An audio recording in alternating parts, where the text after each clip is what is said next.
Deuxième chose que la femme désire, la communication. Parce que majoritairement dans les couples, les hommes sont un peu trop dominants. Beaucoup prennent le couple comme étant le service militaire. Je parle, tu t'étais. Non, tu t'étais. Insoumise. Quand un mari parle, la femme parle pas. Mon ami, tu n'es pas général. C'est pas dans l'armée. La femme désire la communication. Si elle ne communique pas, toi va communiquer ailleurs. Et de fois, c'est l'oreille attentive là, qui devient le plus gros problème de ta maison. Parce que cette oreille là, une fois qu'elle réussit à avoir confiance à l'oreille de dehors, c'est ce que la bouche de Dieu va lui dire là, que ses oreilles vont retenir. Ensuite, tu communiques avec ta femme. Tu pourras lui donner la forme que tu veux, parce que la femme est le seul être qui prend la forme du vase dans lequel elle la dépose. C'est pourquoi même voleur, il a sa femme. Quand il vole là, c'est elle qui cache. La femme peut supporter tout. Même l'homme qu'on appelle le gorgeur, le tyran, le dictateur, il y a une femme qui l'aime et elle n'a pas peur de lui. C'est pour dire que la femme, quand tout le monde te rejette, elle est la seule qui peut te comprendre et puis expliquer aux gens la partie de toi qu'ils n'ont pas réussi à voir. Parce qu'elle ne voit pas ce que les autres disent. Elle voit la profondeur que personne n'a réussi à voir. Les autres peuvent voir un monstre, mais derrière ce monstre, elle peut voir un père qui se débat pour ne pas que sa famille reste dans la faim. Il passe par tous les chemins pour que nous puissions manger. C'est ça qu'elle retient. Elle ne retient pas ce qui se passe dehors. Il faut être capable de comprendre le langage de la femme et de communiquer avec elle. J'ai envie de dire quelque chose même à quelqu'un qui a le choqué. Même quand tu te promènes, c'est pas ta promesse qui est le problème. C'est l'argent que tu laisses là-bas et puis elle n'a pas aussi. C'est ça qui est le problème. Salomon s'est promené, il a eu 1000. Il n'y a pas une qui a fait par là. Parce qu'elle, tout elle était bien. Mais le problème, c'est que quand vous voyez dehors, dedans, ses cheveux sont durs, tu sais pas. Pommade est finie, tu sais pas. Elle veut mettre poulet. Il n'y a pas poulet, c'est maïs. Mais pourquoi tu as sorti et elle va aimer? Tu as sorti, tu es parti où? Oui, parce que quand tu sors là, ton argent reste là-bas. Là où se trouve ton cœur, c'est là-bas se trouve ton trésor. Donc elle se bat là, c'est pour reconquérir ton cœur, parce que dans ton cœur là, il y a ton trésor. Si elle a reconquis ton cœur, elle est sûre que tes enfants ne vont pas mourir de faim. Parce que la femme, elle est très prévisionnelle. C'est elle se charge de la gestion du présent et de la sécurité de la famille. Elle regarde l'intérêt de la maison. Voilà pourquoi la femme sage, elle bâtit la maison. Tu peux aller dans tous les hôtels du monde, avec qui tu veux. Le jour où tu te dis, le jour où tu t'appauvris, elles vont te quitter. Les rats vont sortir du navire. La personne avec qui tu as pleuré ta galère, c'est celle que tu as laissée à la maison. Elles viennent parce que tu es devenu grand. Elles viennent parce que tu as un nom. Elles viennent parce que tu as un poste. Elles viennent parce que tu as des voitures. Elles viennent parce que tu es chocolat. Mais quand le chocolat là était au stade de cacao là, elles n'étaient pas là. Quelqu'un a pris cacao là, supporté. Dans cacao là, ils ont fait poudre. Ils ont travaillé jusqu'à c'est devenu chocolat. C'est maintenant tout le monde veut venir manger. Il faut te rappeler de la personne qui a soulevé ce sac de cacao là. Il faut te rappeler de cette personne.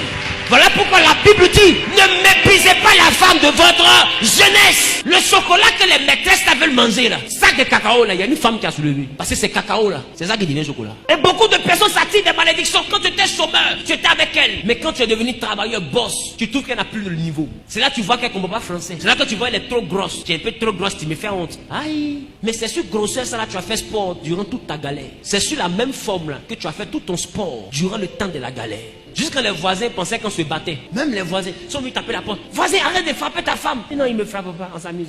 Tellement tu étais fier de ma grosse forme là. Mais aujourd'hui, comme tu as une voiture, il y a déodorant dedans, tu trouves que je suis tellement grosse que je sens. C'est maintenant que tu sens mon odeur. C'est maintenant que tu sais que c'est pas propre. C'est maintenant que tu sais que je me lave pas bien. C'est maintenant que tu sais que mes dessous sont pas propres. Mais si c'est pas propre, paye nouveau. C'est maintenant que tu sais que je ne suis pas comme tu veux. Mais qui doit me rendre comme tu veux?